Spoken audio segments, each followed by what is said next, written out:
नमस्कार. मध्य पूर्वेत सुरू असलेल्या तणावपूर्ण परिस्थितीत स्ट्रेट ऑफ हॉर्मूज पुन्हा एकदा जागतिक चर्चेचा केंद्रबिंदू बनलाय. काही दिवसांपूर्वीपर्यंत परिस्थिती स्थिर होत असल्याचं चित्र दिसत होतं, पण अचानक घडलेल्या एका धक्कादायक घटनेनं सगळंच बदलून टाकलं. 17 एप्रिल रोजी इराणचे परराष्ट्र मंत्री अब्बास अरगाची यांनी जाहीर केलं होतं की स्ट्रेट ऑफ हॉर्मूज हा व्यापारी जहाजांसाठी पूर्णपणे खुला असेल आणि त्या मार्गाने जाणाऱ्या जहाजांच्या सुरक्षेची जबाबदारी इराण घेईल. या घोषणेमुळे आंतरराष्ट्रीय स्तरावर दिलासा मिळाला होता. विशेषतः तेलावर अवलंबून असलेल्या देशांसाठी ही बातमी महत्त्वाची होती. अमेरिकेचे अध्यक्ष डोनाल्ड ट्रम्प यांनी देखील या निर्णयाचं स्वागत करत इराणचे आभार मानले आणि हा समुद्री मार्ग सुरक्षित असल्याचं सांगितलं. मात्र या घोषणेनंतर अवघ्या 2 दिवसातच परिस्थिती पूर्णपणे उलटली. 18 एप्रिल रोजी स्ट्रेट ऑफ हॉर्मूजमधून प्रवास करणाऱ्या 2 भारतीय व्यापारी जहाजांवर अचानक गोळीबार करण्यात आला. या घटनेमुळे केवळ भारतातच नव्हे तर जगभरात चिंता निर्माण झाली. सॅनमार हेराल्ड आणि जग अर्नव ही दोन्ही जहाजं नियमित मार्गाने आवश्यक परवानग्या घेऊन हॉर्मूजमधून जात होती, परंतु अचानक सशस्त्र बोटींकडून त्यांच्यावर गोळीबार करण्यात आला. हा हल्ला इतका अनपेक्षित होता की जहाजावरील कर्मचाऱ्यांनी इराणी अधिकाऱ्यांशी संपर्क साधून आम्हाला आधी परवानगी दिली, मग आता गोळीबार का, असा सवाल केला. या संभाषणाचा ऑडिओ नंतर समोर आला आणि त्यामुळे या घटनेचं गांभीर्य आणखी वाढलं.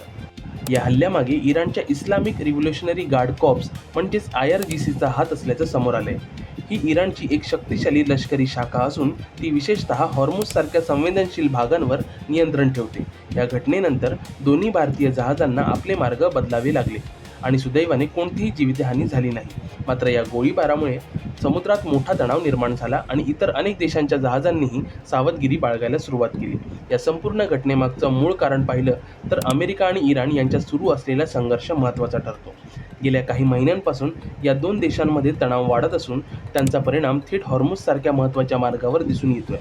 अमेरिका इराणवर दबाव आणण्यासाठी विविध निर्बंध आणि समुद्री नियंत्रण उपाययोजना करत आहे, तर इराण त्याला प्रत्युत्तर म्हणून हॉर्मूजवर आपलं वर्चस्व प्रस्थापित करण्याचा प्रयत्न करत आहे. त्यामुळे मार्ग खुला असल्याची घोषणा केली असली तरी प्रत्यक्षात परिस्थिती अत्यंत अस्थिर आहे. घटनेचा भारतावर थेट परिणाम झाला आहे. भारत हा मोठ्या प्रमाणावर तेल आयात करणारा देश असल्यामुळे हॉर्मूजचा मार्ग त्याच्यासाठी अत्यंत महत्त्वाचा आहे. भारतीय जहाजांवर झालेल्या गोळीबारानंतर भारत सरकारने तात्काळ पावलं उचलली.